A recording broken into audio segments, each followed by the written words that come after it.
లైఫ్లో చాలా పెద్ద సపోర్ట్ సిస్టమ్ మీ బ్రదర్ రామాంజులు గారు కదా. రామాంజులు. సో మీరు ఇండస్ట్రీలో సెటిల్ అవ్వడానికి మెయిన్ రీజన్ ఆయన పిచ్చి సినిమాలు అంటే ఎక్కడికి వెళ్ళినా సినిమాకి నన్ను తీసుకెళ్ళేవాడు. ఆయన వల్ల ఎక్కడో తెలియకుండా నాకు కూడా అరే సినిమాలు అంటే ఎంత పిచ్చి కదా అని వెళ్దామని ప్రయత్నించాను. తను భయపడిపోయాడు. జాబ్ మానేశాను, వీడు హైదరాబాద్కి వచ్చినప్పుడు వణికిపోయాడు మా అన్న. అసలు పిచ్చి పట్టిందా నీకన్నా, ఏం మాట్లాడుతున్నారో, మనం హీరోలు ఏంటి అంటే మాకున్న దాంట్లో థియేటర్కి వెళ్ళి మేము అక్కడ ఊర్లో టికెట్ కొనుక్కొని థియేటర్కి వెళ్ళడం మాకు పెద్ద విషయం. నువ్వు హీరో ఏంట్రా నువ్వు అది ఇది అని. కానీ సర్లే ఏదో వచ్చా ప్రయత్నిద్దాం, ధైర్యం అయితే ఉంది కదా, ఏమవుతుంది ఇలానే అయితే వెళ్ళొద్దు, ఏదో ఒకటి అయితే చేద్దాం అనే జోన్లో సరే కానీ మరి అని క్రెడిట్ కార్డ్ అది ఇది ఇచ్చి 1 year అటు ఇటు ఉన్నాడు. కానీ భయపడుతూనే ఉన్నాడు, వద్దు వద్దు వద్దు అనేవాడు.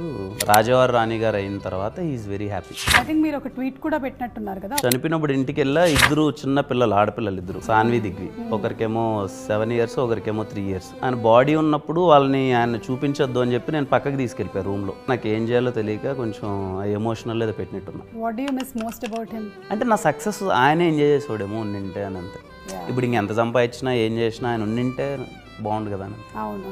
తెనాలి డబుల్ హార్స్ TDH వారి chat show powered by property box.